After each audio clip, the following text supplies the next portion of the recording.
Coming up on AC Media. Kati wano osiga mu miti, wano wotandika okusiga mu mataka, wano wotandikira n'okuzimba rentals. Nayogeddeko ku rentals abantu ne batabuka ne boogera ebintu bingi. Naye njagala nkutegeeze, ku zino level ebbiri tozimba mu rento.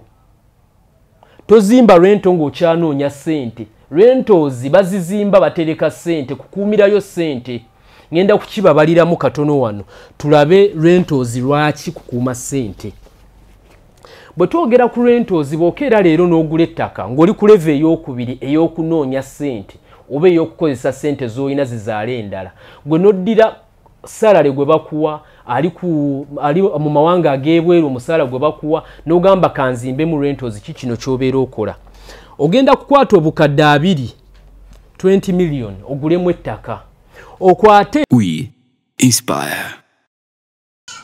Aba YPA abakugu mu kukola amagoba nga bayita mu kulunda embuzi bazze okukuwonya obwavu. Anti balina obumanyirivu bwa myaka 12 beddo. Teweetaaga kuba na ttaka abakozi oba ebiseera. Gwe rundisa aba YPA ofune nusu ku nusu. Tebirimu folofoto w'abazibbye zaafudde oba zaabuze. Ofuna ssente yo nga teriiko agamba oba okufuna embuzi zennyini. Okumanya ebisingawo tusange ku kizimbe kya YPA Building ku Lubaga Road okuliraana enkulungo ya Kabaka oba Nansana ku siteegi y'e Naluvule. Osobola okutukubira ku ssimu noti 7 noti 3 noti asatu munya oba noti 753 24 noti 6 5 noti oba kubira general manager waffe yennyini ku noti 772 23 45 86. This is Youth Platform Africa, giyite YPA, nga olwaleero omulamwa gwe tugiddeko gwa financial management. Financial management nso kigonzagonzaamu mu lulimi lwaffe lwa wano nga kwe kukuuma oba okufuga ebyensimbi. Osobola otya okufuga ebyensimbi? Ebyensimbi byo byebiki? Bwe ngamba nti finance mba ntegeeza ki? Ebyenfuna, oyinza okubiyita ebyenfuna. Ze ssente, ssente bw'omala okuzinoonya, bw'omala okuzifuna, bw'omala ozikozesa, mitendera ki gy'olina okuyitamu okulaba nga ssente zeeyongera. Abantu abasinga obungi tukkiriza nti bazze bafuna ssente, naye ate ogenda okwesanga ng'ate bezivaako nabo be bangi. Kiki kiva ku ki? Lwaki omuntu eyali afunye ku kakadde, eyali afunye ku bukadde obutaano ku kawumbi bukyekya ate nga talina ssente, ng'anoonya buyambi? Abagaga mubawuliddeko wano e Kampala nga bazze bamansa ssente naye ate gye biggweera nga ssente teziriiwo. So ebintu biri bisatu buli omu bye yeetaaga okutegeera bye njagala twetoololereko olunaku lwa leero. Amannya JB Magezi okuva mu YPA nga nze nkolamu nga operations manager. Nze ngenda okubasomesa olunaku lwa leero. Emitendera esatu gye njagala tusomeko, njagala tutegeere ebintu bino wammanga. Ngenda kubiwandiika osobole obbisoma. Naawe alina ekitabo n'ekkalaamu osobola obbiwandiika ne weeyongera okubitegeera obulungi. Bwe twogera ku financial management,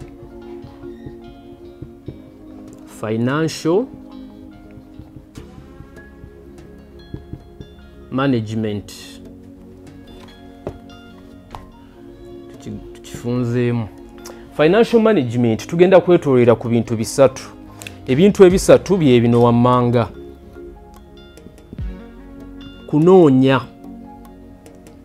Okunoonya. Twogere ne ku kigambo kye bayita okukozesa. Then okukuuma. Abantu abasinga obungi ekintu ekibasudde kubuuka mitendera. Bw'ava mu kunoonya n'agenda direct mu kukuuma. Waliwo ebintu bingi by'osobola okukola nga bw'oba nga oli mu business oba nga oli mu investment oba nga oli mu kintu kye bayita okunoonya ssente. Bw'oba onoonya ssente n'omala okuzifuna, okunoonya ssente kwe kutya? Kwe kubanga olina omulimu, you have a job. Kwe kubanga olina obuntu bw'otundatunda bukwekuka ssente, awo obeera oli mu kunoonya ssente. Era nzikiriza nti buli akola ekyo azifuna. Mu butono bwazo oba mu bungi bwazo naye ozifuna. Kyekisinga okubeera ekikulu. Teweetaaga kusooka kufuna nyingi olyoke okkirize nti ofuna ssente. N'ali eyo ng'ofuna omutwalo gumu oba emitwalo ebiri, ezo ssente kubanga ku kakadde bwe tujjako ebiri giba 98. era bwe kibanga kintu kyobadde ogula nga kyakakadde kiba kikulemye kitegeeza bw'ofunayo emitwalo 2 oba ofunye ssente. Kakati ssente ezo omala okuzinoonya kye tuliko wano onoonya otya? Tugenda kugaziya kino kituba kisinga okwogerako nga tetunaba kugenda mu maaso. Ssente zino osobola okuzinoonya ng'ofunyeyo omulimu, ekyo kye kisookera ddala, ate kye kisinga okubeera ekyangu kubanga okunoonya omulimu weetaaga kubanga gwe wooli musaako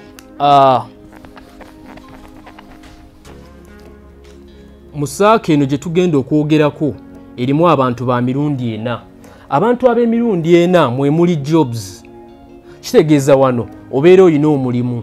Bw'oba olina omulimu okufuna ssente weetaaga okuwaayo obudde bwo n'amaanyi go olyoke ofune ssente. Bw'owaayo obudde n'amaanyi n'ofuna ssente, waliwo omulala agamba nti bw'omala okufuna ssente n'oteeka mu bizinesi n'obeera self-employed. Bw'obeera self-employed otandika okukozesa ssente zo naye nga gwazikozesa. Ovudde no mu mulimu nga bakukozesa, ofunyeyo akakadde ku kamu n'ofuna ky'okateekamu kitandika okukolera ssente endala. Bw'omala okiteekamu obeera self-employed naye obeera tonatuuka. Kati abasinga obungi bakonera wano. Kankuyita okukona. Bakona batya? Nti obeera wano n'obeera bize. Enebeera business, obeera olina ka business ko. Business kiva mu kigambo bize. Kati bw'obeera bize emyaka gisobola okukuyitako ng'oli mu kigambo kye bayita business nga it is just the fact that you're busy. That's why you call it business. N'obeera ng'oli bize mwaka gumu, myaka 2, myaka 3 ng'onoonya capital. Era abasinga obungi agamba noonya capital. Naye nga capital jjukira tewali muwendo gwa capital gw'ogamba nti guno gwe gumala. Ekitegeeza nti ssente zonna z'oyina zisobola okubeera capital okubaako nekyokola. Wano bw'obeera wano olina ebintu by'olina okumasitalinga. Bw'oba okola bizinesi tonoonya ssente zijja mu bizinesi. Abasinga obungi agamba ngenze kunoonya capital atandika bizinesi bweti. Wabula noonya ssente. Bw'ofuna ssente onoonye bizinesi ejja mu capital gw'olina. Kankitereeze. Bw'onoonya ssente onoonya bizinesi ejja mu ssente z'olina. Tonoonya ssente zijja mu bizinesi gy'olowooza. Awo kyovula bw'ojja kunoonya capital gw'otafuna kubanga obwongo bwaffe Katonda yabuseetinga nga it is a living thing. Bwe njogera living ntegeeza ekintu ekikula, ekintu ekirina growth, ekintu ekyagala ennyo oku-expandinga. So bw'okwata ssente n'ozituuza mu bwongo nga kakadde kamu, obwongo bugenda kuwa ekifaananyi kya bukadde nga 5. Kati obwongo bwe bukuwa ekifaananyi kya bukadde 5, bizinesi y'obukadde 5, kitegeeza oddayo oddemu otandika okunoonya ssente. Kati ate bw'ofuna obukadde 5, olw'okuba nti obwongo baabutonda nga buli expanding, bugenda kuddamu bulowooza ate kya bukadde 10. Kati buli lw'ogamba nti noonya capital, ogenda kubanga onoonya capital mwaka gumu, myaka 12, kyovula abantu osanga omuntu w'emyaka 5 ng'ali mu ssaako y'emu n'ow'emyaka 3 nga bakompiitinga. Lwaki? Ow'emyaka 5 ku myaka 2 yanoonya capital ajja mu business, teyanoonya business ejja mu capital. Kati bw'obeera wano n'ovaawo n'odda ku self-employed, olina kunoonya business ejja mu capital yo gy'olina.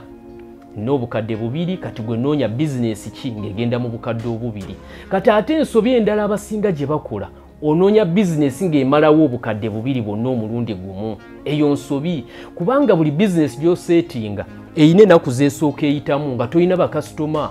Bwe liba dduuka abantu basooka ne baliyitangako buyisi ne bagamba baataddewo edduuka eppya mu kifo kino, kizimbe kipya, dduuka ppya, ne bakistadinga. Bwe balaba ng'olemeddeko odisplayinga okeera buli ku makya bwe bayitawo bakusangawo ne batandika okugamba naye edduuka eryo litunda biki? Kati kiyinza okutwala emyezi nga 3 ng'abantu bayitawo buyisi naye nga ggonyirizawo displayinga bulungi, obeerawo mu budde, buli lunaku oggulawo ne bakulaba ne kibeera consistent. Kati abantu ne batandika okwebuuza otunda ki, ne batambula bajje awo we bayingirira. Kati awo nawe yo process etwala myezi nga 2 nga bayingira kulaba bulabi bbeeyi. Bwe gaba masimu, bwe ziba ngoye bajja ne balamuza nga teri agula. Ekyo kisuubire gw'atandise business. Abantu bagenda kujja bakubuuza essimu ya mmeka, kakati ate empale ya mmeka, essaati ya mmeka, naye nga tebagula kati ekyo bw'okikuuma ne kimala emyezi ng'ebiri gwe n'olemerako awo ne watandika okujja ate abagula. Jjukira ono gwe wagamba ebbeeyi agenda kuddayo alina bulijjo gy'agula akompeyaringe agambe omuntu ono kiki mpita siita. Awo ogenda okutandikira okufuna abantu batandika okujja mpola mpola bizinesi ye etambule. Kati bizinesi yo bw'etambula ogenda kujja wano obeere ng'olinawo employees. Kati bw'ofuna employees be bakozi bizinesi egaziye tokyasobola gitambuza bw'omu. Otandise okozesa amaanyi g'okwegatta n'ofuna gundi abategeera field eyo. Kimakinge bulungi. Kyangu nnyo okubanga bizinesi obadde ogitambuza bw'omu ng'etambula ng'abantu obafuna bakasitoma weebali buli kasitoma agula akomawo naye n'oteekamu abakozi nga buli kasitoma agula tadda. Lwaki? Kubanga abakozi bano toba briefinze tobawadde budde ng'ofunye bakozi baagala kukola so tofunye bakozi abasaanira okukola. Bigambo bibiri bya njawulo. Mulimu abakozi abatambula nga banoonya emirimu naye si buli mukozi anoonya emirimu nti mukozi gw'osaana okuwa omulimu. Si buli mukozi anoonya omulimu nti asaana okuweebwa omulimu. Kati abasinga obungi bizinesi zaffe we zifiira nti tuhayaringa oba tuleeta abakozi abaagala okukola so si abasaanira okukola. Si buli ayagala okukola nti kyayagala okukola akitegeera. Abamu banoonya sente. Agenda kujja mu bizinesi yo nga kyabala kufuna kasente akatonotono yeeyongereyo. Nga bizinesi yo ekolanga madaala omuntu ayitamu buyisa afunyeyo 5, 10, 20 ng'agenda akola bibye. Noonya omukozi asaanira okukola. Omukozi ayina kyamanyiiko ku bizinesi gy'omuteekamu. Bw'oba tofunye mukozi ng'ayina kyamanyi ku bizinesi then funa mukozi ng'oli ready okumutendeka ky'oyagala akole. Bw'olaba ng'omukozi atendekeka kuba si buli omuntu ayita mangu. Twabanga mu bibiina nga birimu abantu ab'enjawulo abayizi naye nga mulimu abayizi abagwa n'abayita. Kitegeeza kitutula mu kibiina kyekimu basomesa be bamu naye waliwo abayita n'abagwa. Kitegeeza si buli mukozi nti ajja kuba mwangu wa kuyiga. Kati ekyo bw'omala okitegeera abakozi tobakwatirwa kisa. Ekyo munansonyiwa naye bw'obeera n'abakozi tobakwatirwa kisa. Toyamba. Toli refugee camp. Toli Red Cross. Naawe onoonya sente. Wano wooli tolina we waatuuse weezimba bwezimbi. Olabe nga otuuka ekiseera ng'osobola okukola nga toliiwo. Kati bw'onoobiteekamu ekyejo ng'omukozi omukwasa kyejo omwegayirira bwegayiriza okukola oyo mujeewo oteekawo omukozi nga teweetaaga kumwegayirira kubanga waliwo ebika 3 eby'abakozi. Kambi bakubireko katono wano. Ebika by'abakozi 3 waliwo donki.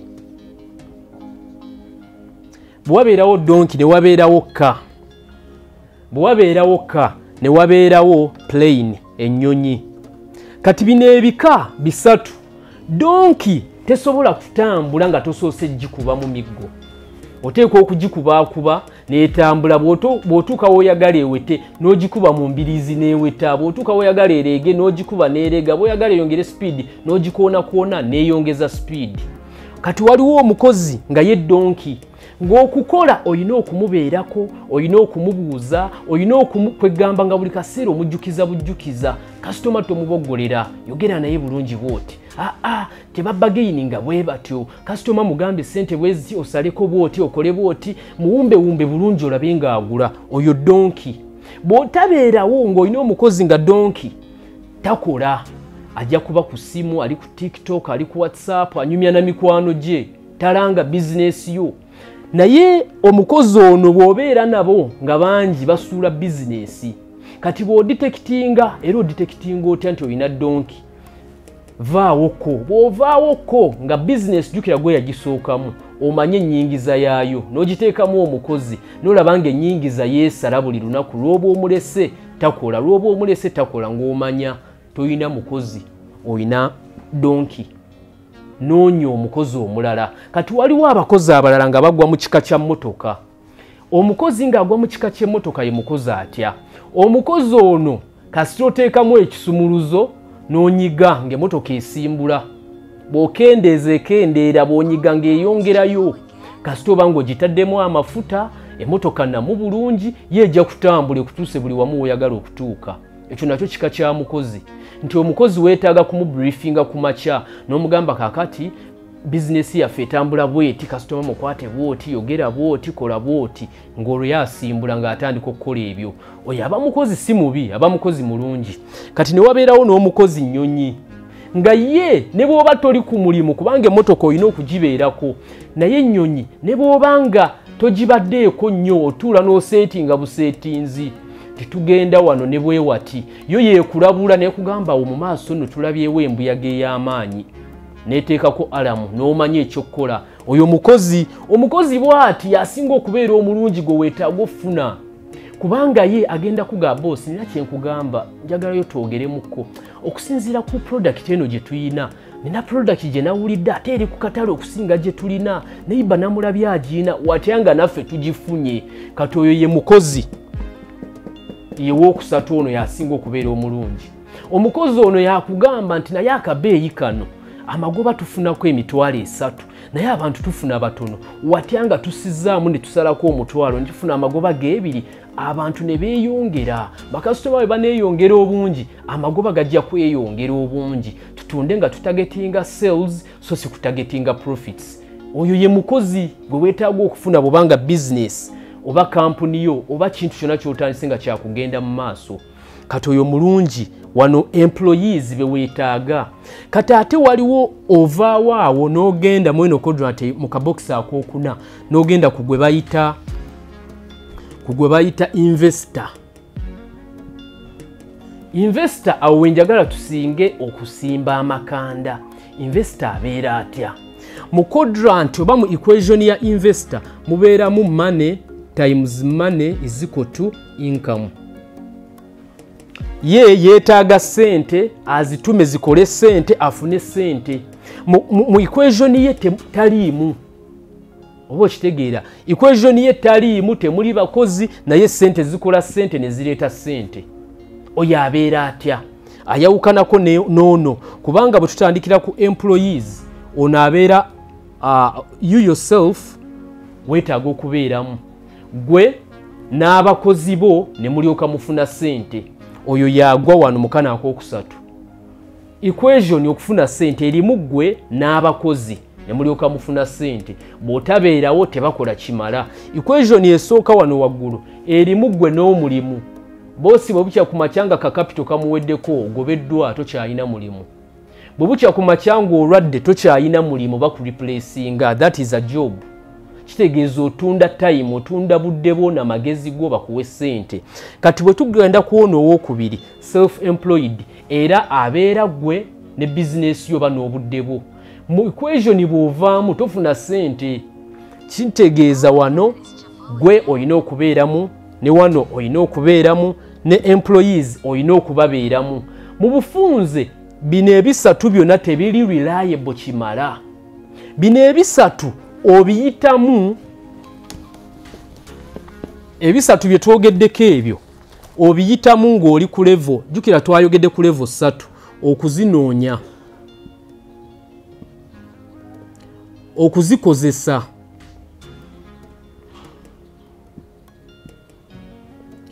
n'okuzikuuma. Kati biri bye tubadde twogerako byonna bibadde bigwa mu kuzinoonya. Bw'osuka mu kagundi akookusatu akalimu employees kiri mu kuzikozesa. Kati bw'ova mu kuzikozesa ogenda mu kuzikuuma. Okuzikuuma wano woobeerera investor. Be bano boolaba nga bw'ogenda mu kibuga olaba mu kalina n'olaba ekizimbe nga kya myaliriro 8 nga kuliko abapangisa bakoma ku myaliriro 3 ng'emyaliriro egyawagula 5 temuli bantu ng'ate nannyini kizimbe ekyo ayina ekirala kyasitula oyo aba takyanoonya sente. Oyo aba atereka sente ze aba ali mu kuzikuuma. Obugagga kyangu kyakubukola naye ate okubukuma kyetaaga amagezi n'obugumiikiriza. Okukuuma sente ye muntu gw'olaba nti agenze Gindi n'agula square mile y'ettaka ebeera eyo akuuma sente. Bw'okwata sente zo wano ng'oli mu level ezinoonya n'okwata obukadde 10 obw'ekivubuka n'obugulamu akataka my dear ogenda kuba olubuuse step ogenda kuba obuuse revenue ng'ogenze mu kuzikuuma. Kyangu nnyo eky'okuzikuuma kubanga sente z'okuuma tezireeta mangu sente endala. Ng'ate wano mu kunoonya oyagala nnyo okole ekyo ekitandikirawo okuleeta sente endala. Kitegeeza ki? Nti bw'ova ku level ey'okuzinoonya genda ku level ey'okuzikozesa. Nti wano mbadde ne job nga bampaayo $50,000. $50,000 gano bw'ogakuŋŋaanya togafiirako. Tobeera ku job kaseera kawanvu nti onoonya capital. Gamba nti omulimu guno nteekeddwa okugubeerako okumala omwaka gumu. Weewa obudde kubanga bw'oteetayimingira ne weewa target toyina ky'omiisinga. Kubanga kukwata ffumu n'oyimirira mu kisaawe ky'omupiira n'olikasuka. Welinaafumita weewo. Toyinza gamba nti nakubye miisi lwaki tewabadde na target. Kati mu bulamu oteekeddwa okweseetingirawo target. Mu business oteekeddwa okweseetingirawo target n'oteekawo ne time limit. Ng'ogamba nti as a must omwaka guno nina okuva ku mulimu guno. Kitegeeza bw'omanya nti olina okuguvaako omanya mmeka z'olina okuseevinga buli mwezi ku musaala gwe bakuwa. Bw'omanya nti olina okuguvaako omanyirawo ne mmeka z'onoovaawo nazo. Nti bwe baba bansasula $50,000 ngenda kuseevingangako $20,000 buli mwezi nkozeseeko 3 okwo kwe kusasula rent kwe kuba kulyako n'okutambulako. Bw'oseevinga $20,000 n'okozesa 3 kitegeeza mu mwaka mu myezi 10 ogenda kuba olina obukadde 2. Mu mwaka mulambo ogenda kuba olina obukadde 2,400.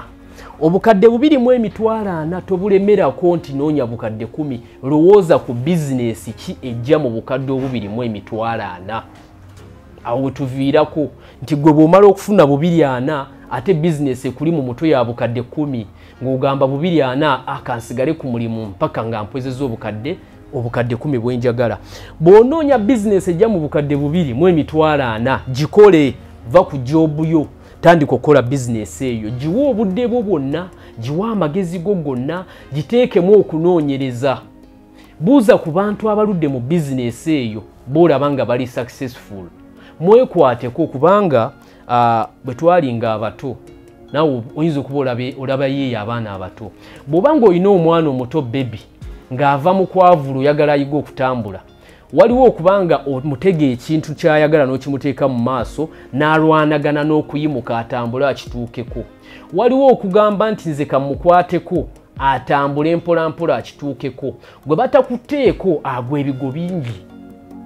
Gwe batakuteeko ng'oyiga okutambula ogwa nnyo ebigo era oba n'enkovu nnyingi. Obadde ogezaako kutambula enta 2 n'ogwa n'osituka olw'okuba nti olina ky'olengera ky'oyagala n'oddamu n'otambula enta 3 n'ogwa. Jjukira wali wagwiridde ku nta 2 kati ogwira ku nta 3 n'olemerako kakati otambula enta 5 n'ogwa mpaka ng'okituuseeko kati n'otandika okuba ng'osobola okutambula nga tokyagwa. Ekyo kye kimu ne mu bizinesi. Bizinesi eyo gy'oyagala okutandika waliwo abantu bangi abaagitandika ne bagikola era ne bagiganyulwamu. Banoonyeeko, teweemalirira tofuuka na kyemalira. Mu bizinesi mulimu okukoppa. Bwe tuba tusoma ku masomero batukuba miggo olw'okukoppa. Naye ate bwe tufuluma ne tugenda mu nsi tukubirizibwa okukoppa. Bw'otakoppa tofuna. Wisdom is the art of copy and paste. It is a must. If you want to reach far in an easy way, you must copy and paste. Bw'omala okukakasa nti mwami gundi bizinesi gyakola gye njagala yagitandika atya, ye yagigulawo ssaawa mmeka, asuubulawa, atunda atya, alyako magoba ga mmeka, alina bakozi bameka, abakozi bafaanana batya. Okoppa ebyo byonna n'obi applyinga mu bizinesi yo. Waliwo okubanga omuntu gwe weegomba azukka 11 naye ng'ate gwamwegomba ozukka ssaawa 3. Kitegeeza gwe weegomba mukyamu. Naye bw'omala okugenda mu business n'omanya nti eno business gye ndimu waliwo abagirimu abali successful n'obeekwatako bajja kuwonya ebigo bye wandigudde ng'oyigirako experience yo. Kubanga tugamba nti experience is the best teacher but for only the fools. Omusirusiru yekka yayigira ku nsobi ze. Kubanga bwe bagamba nti experience is the best teacher kitegeeza olina kusooka kukikola ne kifa n'oyiga. N'oddamu n'okola ekirala ne kifa n'oyiga. Kati ffe tugamba nti learn from friends. Koppa abalala bye bakoze. Learn from other people's experience. Nsobola okubeera ne experience y'emyaka 10 mu business gye mmazeemu omwaka gumu. nga nze ninamu experience ya myaka 10 lwaki naddira abantu abaginamu experience y'emyaka 10 nembesembereza nembakoppa kakati bye bakola nange byenkola kitegeeza twenkanya experience kati the earlier the better gyokoma okukiyiga amangu n'oki applyinga mu business gy'otandiseewo leero oba gy'ogenda otandika the better you will reach. Kati bwe tugamba nti bw'omala okozesa amagezi g'okukoppa n'oteeka mu bizinesi y'amagezi ago experience n'ogikuŋŋaanya n'ogiteeka mu bizinesi yo awo oli mu kukozesa ssente zo wasooka n'ozinoonya n'ozifuna tewalwayo nnyo n'otandika okuzikozesa. Abasinga obungi balwayo n'otandika okukola n'ofuna job oba omulimu ng'oli ku myaka 25 n'ogukolako n'oweza emyaka 3 n'ogukolako n'oweza emyaka 4 ogenda okuzuukuka okuguvaako obeeko n'ebibyo bye weekolera ng'oli mu myaka 55 ogenda okutandika okufunamu wano kuba as a massive otandika okukozesa ssente zo ofuna teeka buli anoonya ssente azifuna ekyo kiyige era okikkirize ssente zifunibwa abo abazinoonya naye tebazinoonyeza ku mirimu bazinoonya nga bakozesa entono ze bayina ne bazizaazaamu endala. Kati bw'omala okuzifuna wano ojja wano ku leve ey'okusatu eno tolwayo nnyo nga bw'otaalwa wano na wano toyina kulwawo kubanga bw'onoolwawo ogenda kuba waakafuna ssente ku myaka 5 ku nkaaga ofe akyogerako si yakireeta naye okufa weekuli. So the earlier the better gy'okoma okuvaayo amangu mu stage ezo zino n'otalwayo gy'okoma okuba ng'otuuka ku financial freedom oba financial independence ng'okyali muto. Bw'otuuka ku step ey'okusatu okola ki? Wano okozeewo emyaka jjukira twagambye buli kimu okiwa timing, buli kimu okiwa emyaka okiwa obudde tokola bukozi fwa nagalaale. Bw'ogamba nti ku mulimu ngenda kumalako omwaka gumu oba ebiri oteeka okumanya nja kuba nfunye ssente meka okusinziira ku savings wo gw'onooba osavinga. Bw'ogamba nti ntandise ka business kange manya teno business ngenda kugikola emyaka bwegiti ntandika okusiga kubanga eno mu business tebasigirayo banoonyezaayo okozesa ssente z'olina zikuwe ssente endala. Kati bw'omala okutandika okukola eyatandika ne miliyoni 1 n'obanga kati bwe weekuŋŋaanya olimu miliyoni nga 10 tandika okusiga eno tolwayo nnyo kubanga eno tewagaggawaza eno wakufuula bufuuzi bize. Kati abasinga 80% mu Kampala bali wano bakozesa ssente naye tebasiga tebakuuma. Kyova olaba nti obeera n'omugaga ng'alina amaduuka 5 mu kibuga ne wayita emyaka 2 ng'alina edduuka limu. Twabalaba wano mu biseera bya covid balina bizinesi nyingi mu kibuga naye olw'okuba nti baali bali ku level ya 2 nga kwe balemedde covid kasita yajja bonna badda mu kyalo talina ttaka talinaayo kino talina kiri ne badda wansi. Kati ate abalala bwe twava mu covid ne bayiga bubi kati ne bagamba nti akasente ke bafuna kabagulirewo ettaka ate nakyo ekikyamu. Bw'ova wano osiga otya? Wano bwe twogera ku kigambo okukuuma ssente twogera ku kigambo okusiga. Ebyo biri bibiri bitambulira wamu. Toyina ngeri gy'oyinza kukuuma ssente nga tosiga. Kati wano osiga mu miti, wano wotandika okusiga mu mataka, wano wotandikira n'okuzimba rentals. Nayogeddeko ku rentals abantu ne batabuka ne boogera ebintu bingi naye njagala nkutegeeze ku zino level 2 tozimba mu rento. Tozimba rento ng'okyanoonya ssente. Rentals bazizimba batereka ssente kukuumirayo ssente. Ngenda kukibabaliramu katono wano tulabe rentals lwaki kukuuma ssente. Bwe twogera ku rentals bw'okeera leero n'ogula ettaka ng'oli ku level ey'okubiri ey'okunoonya ssente oba ey'okukozesa ssente z'olina zizaale endala gwe noddira salary gwe bakuwa ali mu mawanga ag'ebweru omusaala gwe bakuwa n'ogamba kanzimbe mu rentals kino ky'obeera okola. Ogenda kukwata obukadde 20 million ogulemu ettaka okwate obukadde 30 ozimbeko eyo toto ya bukadde 5. Kati toto yo ey'obukadde 5 ogikute n'ogigulamu ettaka n'ogizimba mu rentals 3 tugambe rentals 3 nga buli rento bakusasulamu emitwalo 15 per rento. Kati olina rooms 3 kitegeeza ofuna emitwalo 45 buli mwezi.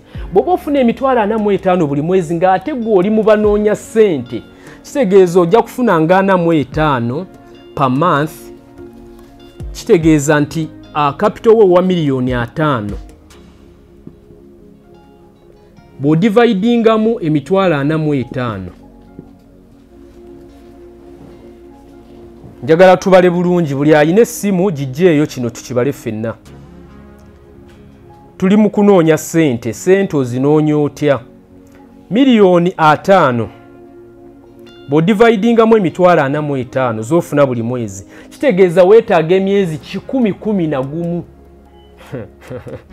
kali nga naye weebalira mu banoonya sente era wasiga wakola nnyo wasuka leve eyasooka naye bwe wagenda ku leve ey'okubiri sente n'oziteeka wakyamu n'okwata $5,000,000 nga weetaaga okufuna $5,000,000 olina okulinda emyezi 11 emyezi gye tubaze gye emyezi nga sente ze bazze bakuwa tozirya ozitereka buteresi ekitasoboka emyezi 11 gibaamu emyaka 9 n'emyezi ng'ebiri kitegeeza okuddamu okukwata ku $5,000,000 weetaaga emyaka 9 n'emyezi 2 naye jjukira abasinga obungi bagamba nti yes nzifuna ate nensigaza n'ekifo kyange osigaza ekifo yes naye sente zino watya ng'osobola okuzisiga kino kiwulirize bulungi $5,000,000 bwe tubalira ku buti bwa kalitunsi obuti bwa kalitunsi endokwa oba akati kamu k'ogenda okusimba kanusu 5 akati ak'ennusu 5 eka y'ettaka mu byalo osobola okugifuna ne ku $3,000,000 kale tubale $5,000,000 oyina capital wa $2,000,000 n'ogulamu eka 2 za $10,000,000 $10,000,000 10 million n'ogulamu 2 acres 2 acres n'osimbako kalitunsi emiti 2,000 kubanga eka emu osobola okusimbamu emiti 1,000 n'osimba emiti 2,000 emiti 2,000 bw'ogireka ne gikula emyaka 6 buli kati basobola okuwaamu emitwalo 10 bwe baba basobola okuwa emitwalo 10 njogera ku muntu asize mu miti ngenda kwogera ku bintu bye tuyinza okusigamu ebyenjawulo nga tukozesa capital waffe omutono bw'ogamba nti okute sente $2,000,000 n'ogulako $10,000,000 ettaka eka 2 osigaza $10,000,000 $10,000,000 n'ogulako obuti 2,000 obuti 2,000 kitegeeza weetaagayo $1,000,000 okufuna obuti buno $1,000,000 eba tewera na kuwera how much obuti akati kamu ka 5 weetaaga obuti 2,000 yes eba $1,000,000 wano weetaaga akakadde kamu okugula obuti buno kitegeeza bw'obugula n'obulekamu emyaka 6 buli kati ne bakuwaamu emitwalo 10 emitwalo 10 bw'okubisaamu obuti 2,000 tugambe obuti 2,000 obuti nga 5 bwafa n'osigaza 1,500 1,500 emitwalo 10 oba mu bukadde 1,500 bw'oba ng'ofunye obukadde 1,500 mu myaka 6 kitegeeza obukadde 1,500 osobola kati okuzimba kubanga kye wali oyagala naye ogumiikiriza emyaka 10 oba emyaka 8 oba emyaka 6 kuba wano emiti gye tubaze gya myaka 6 omuti basobola okuwaamu emitwalo 8 ku 10 obukadde 1,500 osobola okugulako awo n'olyoka ozimba kati abantu abasinga obungi akwata sente ng'akyali mu levo y'okuzinoonya kuzikubisaamu n'azigulamu ettaka kati omuntu eyazimba rooms tubaze yakozesa $5,000,000 n'azimba rooms okuddamu okufuna $5,000,000 yeetaaga emyaka 9 wano gwo osize $2,000,000 $1,000,000 n'ogula obuti $10,000,000 n'ogulamu ettaka ze $10,000,000 n'oba ng'osobola okufuna obukadde 1,500 mu myaka 6 oli wa myaka 9 kakati emyaka 6 bw'ofuna $1,500,000 osobola okugula ettaka n'ozimbako rentals kati n'oba nga oddidde ono owa rentals yazigula emyaka 8 emabega gw'oziguze mu myaka 6 olina rentals ettaka lyo kweriri okyalina n'emiti giddamu ne gikula kakati ani abakola sente awo kyenkugambira nti kyangu nnyo okubeera mu kalicha kati bw'ogamba nti ofunye sente oba salary n'omuteeka mu poloti n'ozimbako emizigo eyo ebeera kalicha nti buli afunye sente azimba rentals buli afunye sente azimba rentals nnungi naye budde ki rentals ozizimba okuuma sente tozizimba ng'onoonya sente omuntu anoonya sente kyo si kyakola ekyo kikolebwa muntu ng'osiga kutereka sente awo osobola okuzimbira rentals kati abasinga ndowooza mukitegedde bwe nayogedde ku rentals naade ntegeeza ki nungi naye nungi budde ki kati waliwo ekintu ekyakyo osobola okusigamu sente ng'omaze okuzinoonya ofunyeyo akakadde kamu obukadde bubiri n'ogamba kantandikirewo okusiga osobola okusiga ne mu kulunda for example nga YPA osobola okusiga kati eno mu YPA tusiga mu mbuzi bwe tusiga mu mbuzi ofunamu otya kati abasiga mu mbuzi kikino kye bafuna kubanga bizinesi zonna ze tukola oba okusiga kwonna kwe tukola twagambye nti weetaaga okuba ng'olina abantu be weekutte abakimanyi nga baludde bakikola bakimazeemu emyaka mingi ate nga bali successful mu kyo kati mu YPA bamaze emyaka egisoba mu 10 balunda mbuzi kitegeeza bw'ogamba nti koosige mu mbuzi obeera okoze ekintu ekituufu mu budde obutuufu n'abantu abatuufu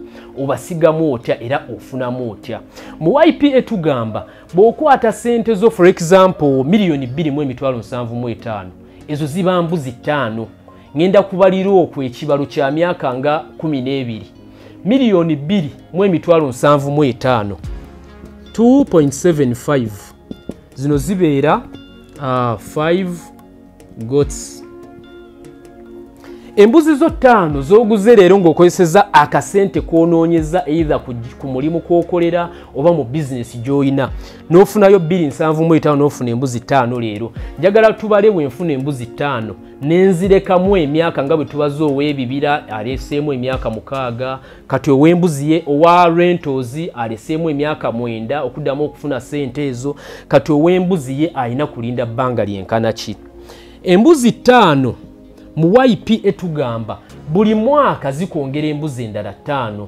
bwe zikwongera embuzi 5 tukole math wa primary 5 goats omwaka gumu zikwongerako 5 goats omwaka omulala ne zikwongerako 5 goats omwaka ogwokusatu ne zikwongerako 5 kati olw'okuba nti obeera wa signinga contract ya myaka 3 wano contract eba eweddeyo naye ng'osobola okugirenewinga naye egenda okugwa ng'olina embuzi 2 jjukira embuzi zino z'osizeemu si gwazirunda totaddeyo mu budde bwo sigadde ku mirimu gyo si gwagula ettaka teweetaaga kapito mungi asooka okugula ettaka teweetaaga basawo bagenda kubeera ku faamu yo b'ogenda okusasula nga bajjanjaba embuzi zo teweetaaga bakozi nti ngenda kusasula ng'abakozi nga bw'ogamba nti bw'otandika edduuka osasula renti osasula amasannyalaze osasula amazzi osasula abakozi b'okola nabo weesasulako ebintu ng'ebyo osasulako emisolo naye wano mu mbuzi mu goats project ebyo byonna obeera obibuuse tolina kyosasula ku byonna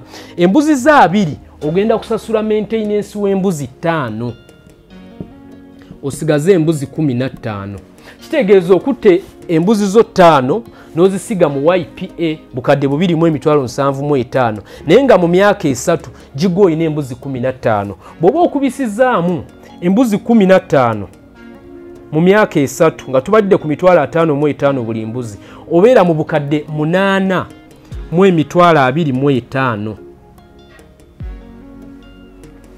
8,225 naye nga 8,225 givudde wamu kubanga wasiga wakwata obukadde $2,775 n'obusiga n'osigala ng'okola emirimu gyo mu myaka 3 n'ojja ng'osobola okukungula obukadde 8 kakati ate buno obukadde 8 waliwo agamba nti jjukira tugenda kubala mpaka ku myaka 12 waliwo agamba nti embuzi zange 15 kanzireke I just renew my contract, I just let it go. Embuzi 15 bw'otandika nazo wano nga initial capital zigenda kuba zikwongerako 15 buli mwaka ogwo mwaka gumu myaka 2 myaka 3 wano ojja kuba olina embuzi 6 embuzi zo 6 osasuleko era YPA maintenance okuzikukuumira n'okuzirabirira byonna bw'osasulako maintenance wa mbuzi 15 wano wasasula wa 5 kuba watandika n'embuzi 5 wano osasula wa 15 kubanga watandika n'embuzi 15 ogenda kuba olina embuzi 45 kitegeeza obugumiikiriza obw'emyaka 6 wano jiba myaka mukaaga. Mu myaka gyo mukaaga ofunye embuzi 45 bwobalira ku mitwalo 55 buli mbuzi ke katale ke tulina by the way okwebuza lwaki tubalira ku 55. 55 embuzi ya YPA ku katale k'ensi yonna ya mitwalo 55 olwaleero. Naye enkya esobola okukyuka n'erinnya naye tugenda kubalira ku 55 olw'okuba nti ebbeeyi ya leero. Obeera n'obukadde mu mbuzi zo 45 mu myaka mukaaga oba n'obukadde 27 mu emitwalo 75. Wano twabaza ono ng'alina obukadde 8 mu emitwalo 25. Wano aba n'obukadde 2 aba n'obukadde 24 mu emitwalo 75 mu myaka mukaaga naye nga yasiga 275. Wenkuwa obukadde 2 mu emitwalo 75 n'essimu ngeno tosobola gigula. Tosobola gifuna kwezo sente. Saawa zino izo kubanga wetogero na iPhone nga wajigula bukadde mukaaga, wajigula bukadde 3, bukadde 10, naye nga obubiri 75 nga ye capital gwe weetaaga okugaggawala. Tekikwetaagisa kusooka kufuna sente nyingi, kikwetaagisa ku masteringa z'olina butya bw'ozikozesa, z'olina ozisizeewa, ozitadde mu business ki. Ne bw'onoozinoonya sente nyingi nti onoonya capital, teri capital amala. Tosobola kugamba nti ngenze kunoonya capital era mufunye wuuno yammala. Nedda, olina kunoonya business ejja mu capital gw'olina oba mu sente z'olina. Tugenda kubala tutuuse ku myaka mukaaga olina obukadde 24 mu emitwalo 75. Kati twongereyo, nja kukasamaayizinga luvannyuma. Twongereyo ku myaka mukaaga tubaze ng'olina obukadde 24 mu emitwalo 75 nga wakozesa out of obukadde 2 mu emitwalo 75. Kati twongereyo, these are 6 years. Kati twongereyo bw'ogenda mu myaka 9 years ogenda kuba olina embuzi 135 okusinziira ku mbuzi 45 kuba ojja kufuna 45 emirundi 3 zibeere 1,800 osasuleko faamu embuzi 45 osigaze embuzi 135. Bw'osigaze embuzi 135 bwe tubalira ku ezo sente 135 emitwalo 55 buli mbuzi obeera mu miliyoni 74 mu emitwalo 25. Bw'oyongerayo n'ogamba njagala myaka 12 ono ye muntu nga teyeerowoozaako. Omuntu yeerowoozaako alowooza nnyo ku byaleero kyovula bababbi ennyo nga mulowooza nti kankwate sente nsige wano baŋŋambye buli mwezi bagenda tandikirawo kumpa bweziti. Sente nziteeke wano bampe bweziti nga totegedde na ze bagenda okukuwa zinaaba zivaawa. Watya ezizo z'otaddeyo ze bagenda otoolangako bakuddize.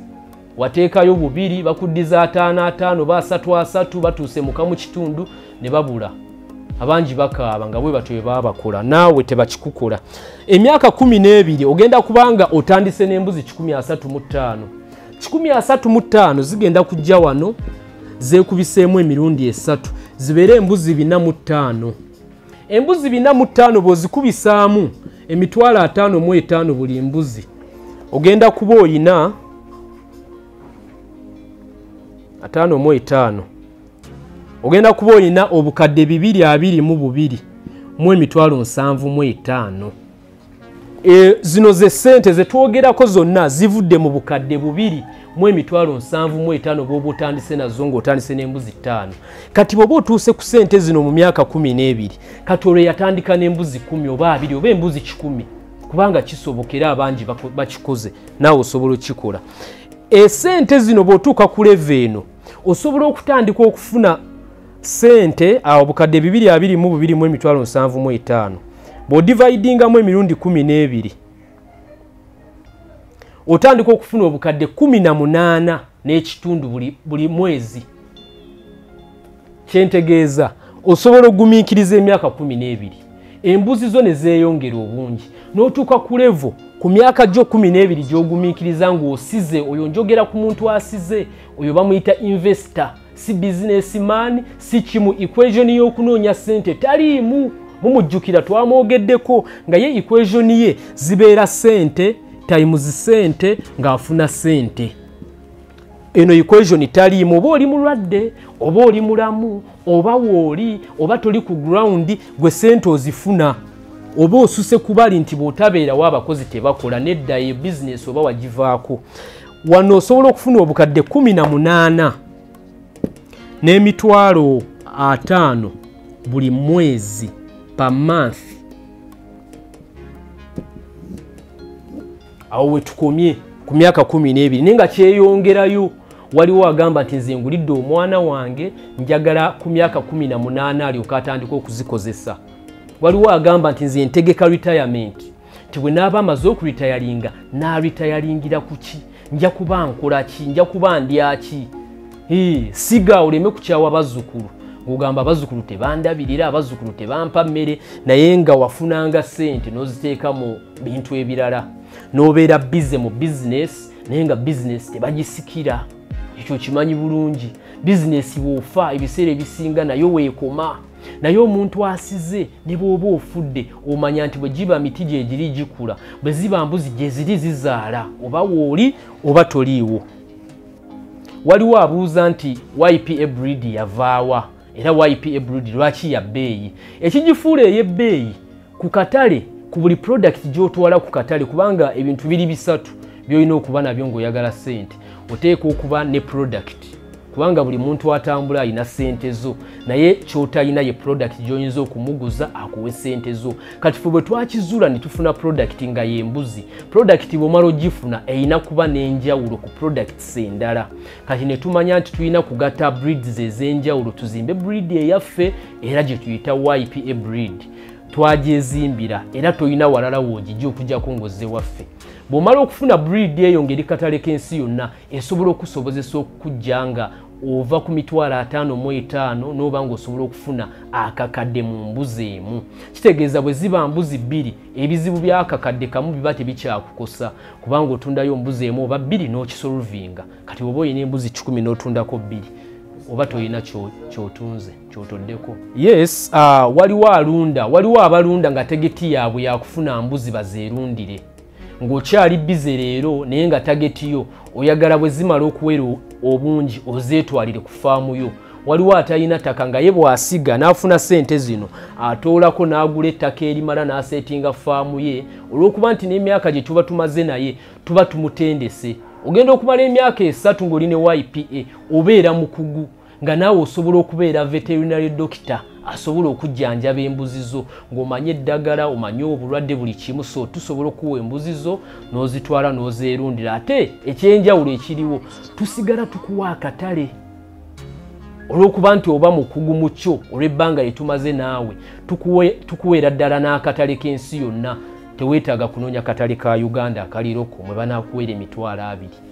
Akatale tukakuwa era embuzi zo soozitwala n'ozeerundira. Bibino ebintu bye tukuwa bw'oba olunda ne YPA.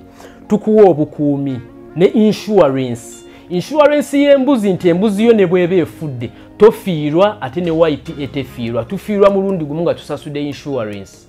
Tukuwa akatale, tonoonya katale. Gwe wonna wonna w'oyagalidde okutunda okuba bukubi simu. Kakati ku mbuzi zange 3 njagala kutundako embuzi 10. Nga tukutundira embuzi zo nga tukuwa sente zo. Ate tekitwala myaka. Manyiyo bangi nga gye muli eyo muli mu projects ez'enjawulo naye nga bw'oba oyagadde sente kitwala myaka okuzifuna. Eno contract gye tusayininga tugamba nti mu nnaku 7 gw'ayagala okutunda oba omaze okufuna sente zo. Wano bino bye tubadde tubala twakozeseza assumption nti mitwalo 55 gwe muwendo gw'embuzi. Naye ate ebbeeyi y'embuzi erinnya ekyo naffe tukimanyi era tukirabye. Embuzi kwe twatandikira yali ya mitwalo 2. Ng'akakadde kamuze embuzi 5, kati tutuuse ku 55 buli mbuzi. Enkya tusobola okudda nga tukugamba nti embuzi ya 6 oba 65 oba 7. Era bwe tulangirira nti kati embuzi ya 7 gw'alinayo embuzi gwasinga osanyuka, kubanga kiba kitegeeza nti bw'oba otundira ku 7 buli mbuzi. So ebbeeyi bw'ekyuka tubategeeza. So mu bufunze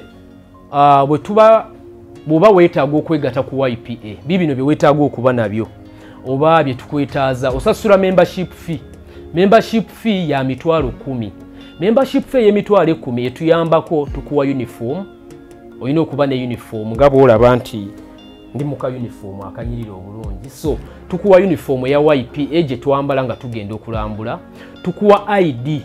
ID eno ekuyambako nti buli lwoba ne ID osobola okulambula faamu eno w'oyagalidde wonna oba weetuli oba tetuliiwo. Ekyo kikuwa ne surety nti embuzi zo weeziri tezivuddeewo, faamu weeri tegenda kusenguka. Faamu ziri actually waliyo faamu ezisoba mu 3. Mugomba muka tulinamu faamu zezisoba mu 2. Kitegeeza bwe tukutwala ndi tukulambuza faamu yo n'olaba embuzi zo, ekyawula embuzi zo ku z'abalala ye ttaaga. Embuzi tuteeka mu ttaaga ng'eriko initial yo oba erinnya lyo. Bw'okwata kaadi n'ogenda ku faamu olagayo kaadi yo ne bakukkiriza n'olambula embuzi zo. Bw'oba oyagala kutunda era siiru kyekimu ogenda n'olagayo kaadi yo n'omanya nti embuzi zange bwe ziti ntoddeko embuzi bwe ziti. Then ekirala bwe tuba tumaze okusayininga nayo contract osasudde membership fee, tukuwadde certificate, tukuwadde ID, tukuwadde uniform, tukutwala n'olambula. Ate bwe tuba tugenza okulambula ne tulya ne ku mbuzi.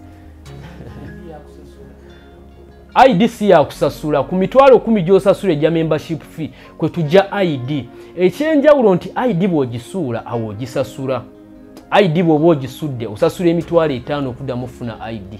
So kyamagezi nnyo bwe tukuwa ID n'ogikubisaamu ka photocopy oba ka duplicate n'otereka ka copy n'otambulanga naako eri nebeera safe nga national ID bwe tugikuuma.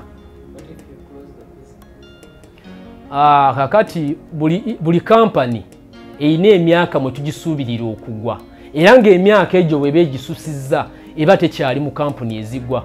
Bw'oteeka ku YouTube n'oteeka mu Youth Platform Africa ojja kulaba video ez'embuzi ne faamu ze twogerako.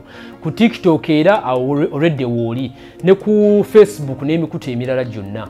Kampuni tesobola kumala myaka 5 n'egatako emyaka emirala 5 ne giba 10 n'ebanga ekyasobola okugwa.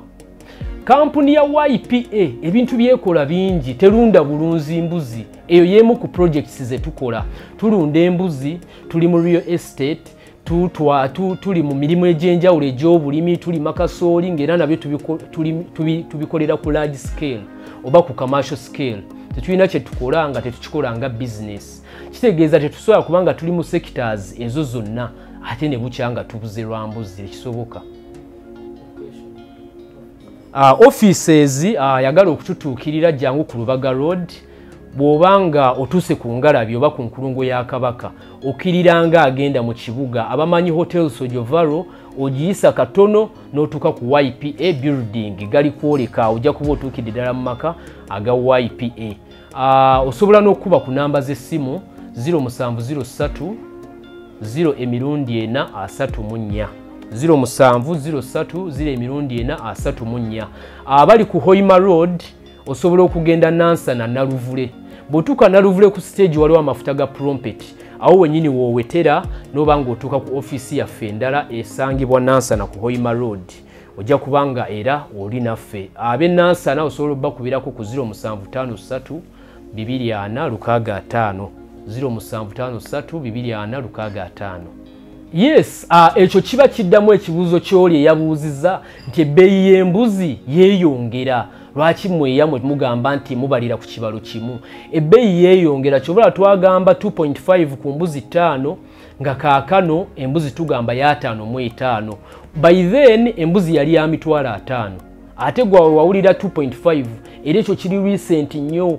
Emabega kaawo yaliko ne kukamu kitundu. Embuzi 5 nga zakakadde kamu n'ekitundu ne zirinnya kamu 7.5 kati ne zigenda ku 2 kitundu nga olwaleero we tuugerera 2.75 era abazze batwegatako ku miwendo egyo kati babalira ku 5.5 buli mbuzi gye balina mu YPA era abakungula oba aba harvesting oba batundako ze sente ze bafuna mu buli mbuzi gye baba batunze. So ebbeeyi yeeyongera kyovula bandi mu kwogera 2.75 si 2 kitundu.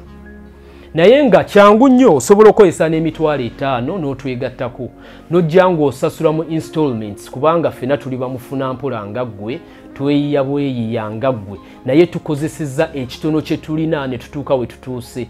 Nawe osobola okukozesa ekitono ky'olina mitwalo 5 n'obuukinga n'osasulako mpola mpola tojja na kutegeera dirowezi za mbuzi 10 oba 2 oba 3. So maliriza ngamba ebigambo bino ngenda banyumizaayo ka story akatono. Sisobola agenda nga sibanyumizaayo ka story. Ka story kano ka basajja babiri ndudde nga nkoogerako lwa nsonga njagala okategeere bulungi. abasajja babiri batamiivu bali bava mu ttamiiro budde bwa kiro banyuka baddayo waka. Baba bagenda ne basanga empologoma. Empologoma gye baasanga ng'enjala egirume eyayuuya. Bwe yabalaba n'esinziira ebagobe efune ekyeggulo kyayo. Omusajja omu ku batamiivu n'akutama asibe engatto obuguwa. Bwe yakutama okusiba engatto obuguwa munne n'amugamba oli kuki? Ky'ogamba osobola okudduka emisinde n'oleka empologoma? Ko munne n'amugamba essaawa zino kye neetaaga, essaawa zino kye weetaaga gwampuliriza oba gwandaba, kwe kudduka ndeke ggwe. Nti essaawa ezo kye yali yeetaaga kudduka aleke ye. Lwaki? Empologoma bw'eneebagoba asembye emabega gw'ejja okukwata, era bw'eneeba emukutte gw'ejja okulya oli awone. W'eneemalira okulya ono ng'ojja kuba otuuse wala. Bwe bagamba nti obwavu mpologoma otegeera ki? Kiki ekikujjira mu mutwe bwe bakugamba nti obwavu mpologoma? Kubamu akafaananyi ng'empologoma ekuli mabega ekugoba, wandibadde odduka misinde ki? Emisinde gy'odduka olwaleero ddala ddala giddukibwa oyo agobebwa empologoma?